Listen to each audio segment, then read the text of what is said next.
G'day folks. Well, it's time for a bit of Daewoo Lanos disassembly. This is part 2, I guess you'd call it. I want to lighten the little girl up a bit and then work on breaking down the power plant and everything like that. Yeah, while the back end's up in the air, I might as well try and loosen off the rear axle bolts. I had a go at that one and that's loose. From what I can tell, it's only the nuts at the top of the shock absorber, which are accessible inside the car, and there's a bolt that goes through the pivot point at either end, which is back here. You can see that nut that's a bit clean there. That's the only other thing holding it on. It's all fixed, it's non-adjustable. The wheels are just mounted solidly to the arm itself with those plates. There's really not much to it. The bearings in them are good. I'm definitely going to keep this for something. I'll probably end up cutting it in half, or at least cutting a section out of the middle, re-welding it and turning it into a low slung workshop trolley, because you can see the offset between the wheel there, a drop axle or trolley essentially. So the tyres stand up fairly high, but the bed is fairly low, so it's easy enough to shuffle something on there and then drag it around. The tyres are really good too, so they'll last. Yeah, the exhaust system's rotted out, so all of that's junk. I'll cut the catalytic converter out and keep that for scrap. I think they're worth about 50 bucks each at the moment. I'm not 100% sure, but they should be about 50. Springs and things, that'll all just drop out once I release the tension on the bolts. Or drive the bolts out anyway. Get a pin punch and knock them out. And we'll get that out too, if I figure out what that is. Carbon canister, I think. It's got fuel return lines and things on it.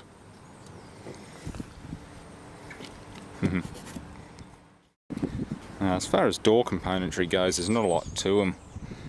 That's the locking rod, which is a push-pull. I know a lot of people try and, if they've locked their keys in the car and the window's down a bit, they try and get something in here and pull on the rod, but so if that's locked, pulling on it won't do any good. You actually got to push it. Yeah. So there's no way of actually getting into it without getting to that.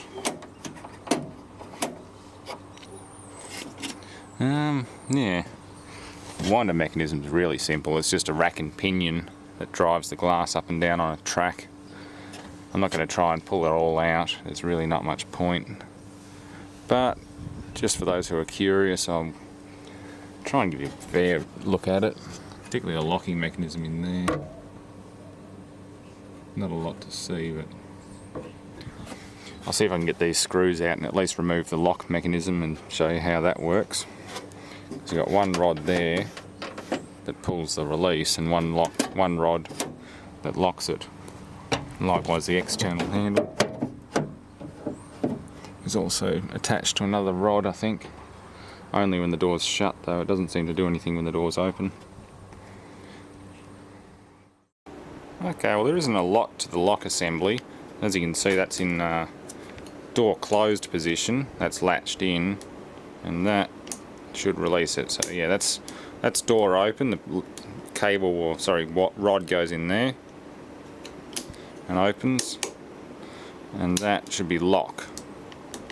So you can pull on the door handle as much as you want and it won't work until you release the lock. There'll be a blocking bar or something that goes across the assembly.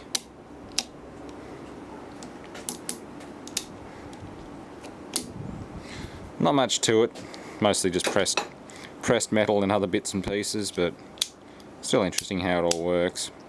Very cheaply produced, it's all pressed together, there's no screws, just the ones that hold it to the door. Anyway, that's the door lock assembly. I figure I'll show you some more of the intricate bits instead of throwing them straight in the bin. Time permitting, of course, but there you go. And that rod there goes to the external door handle, I believe. Yeah, exterior door handle. Yep. So once it's closed, I think that'll be under tension, but when you pull on that, it'll release it.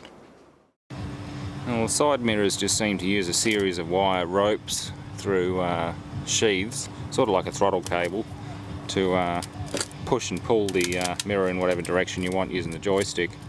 I'm guessing someone could come up with pretty neat use for some of these, but they're not very practical to me at the moment, unfortunately, as you can see.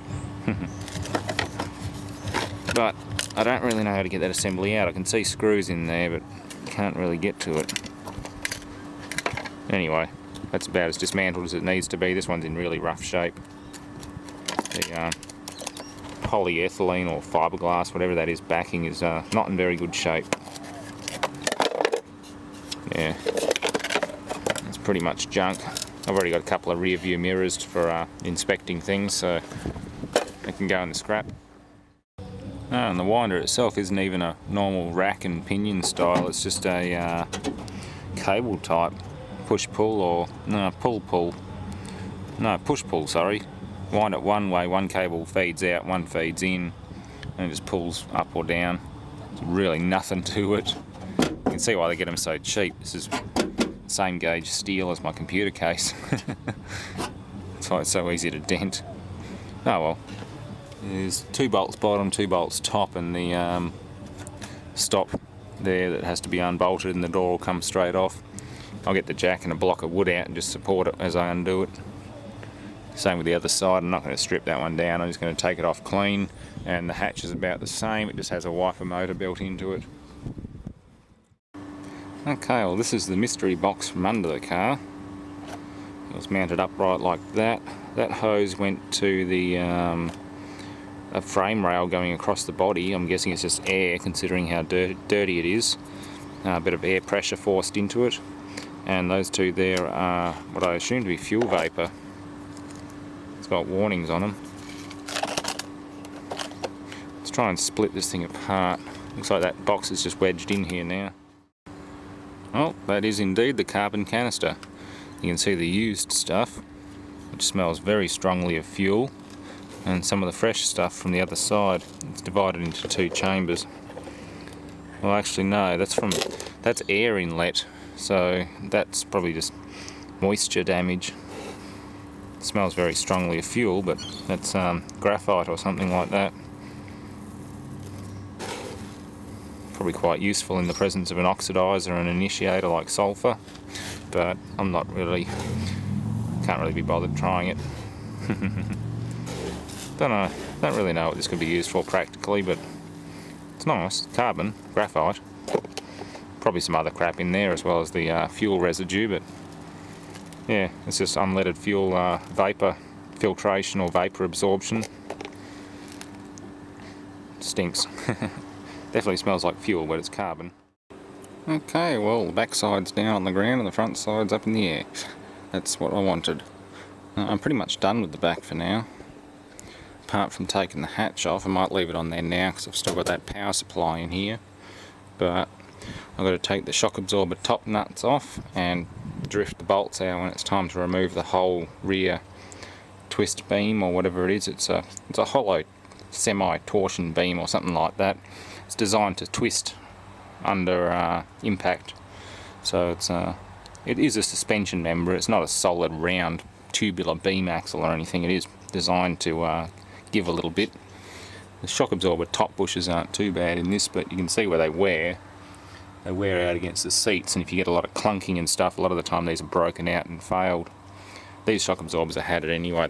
The arse end bounces up and down all over the place. Same with the front. That's one of the reasons I scrapped the car. It needs all new suspension and pretty much everything else. So yeah, no use keeping the shockers, but I'll have to release these when it's time to drop the arse end out of it. It's a water drain from the antenna. That's the antenna cable going back to the head unit. The main loom part of it. Demister elements. I should put 24 volts across that, see how long it lasts. Maybe even 36 volts. See if we can pop it before I throw it in the bin. I'm not going to be smashing too much safety glass around here, but I do have the corner side windows to shoot at and film in high speed.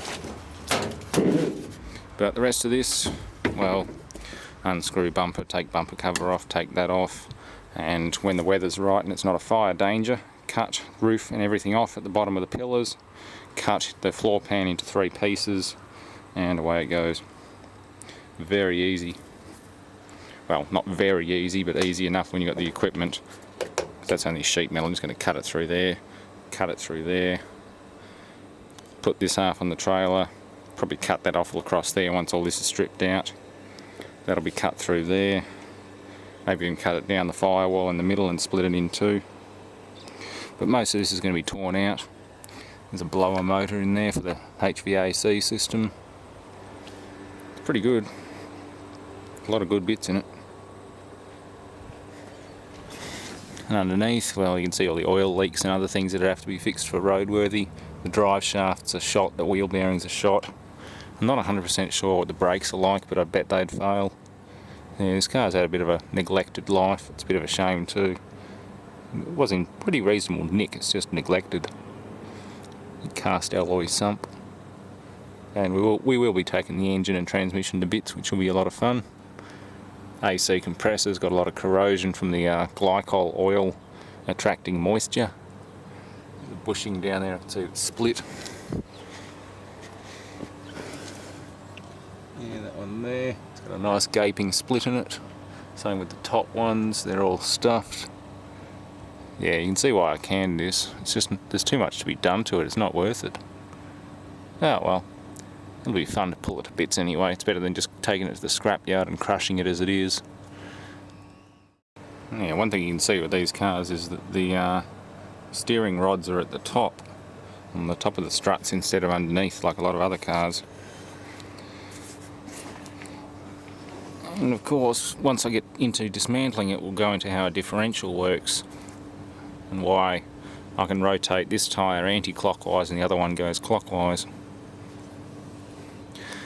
Of course, once the engine is driving the input shaft, it's another story. They'll both go the same direction, but the differential allows you to turn corners and still drive both wheels without overloading one side. If you weld a diff up on a rear-wheel drive car, it does become a bit more fun to drive, but you do risk the chance of snapping axles and twisting things, because one tyre is travelling at a different RPM to the other side. Like the inside will only be doing a few RPM, whereas the outside is probably doing 100 RPM, and you get this wind-up effect.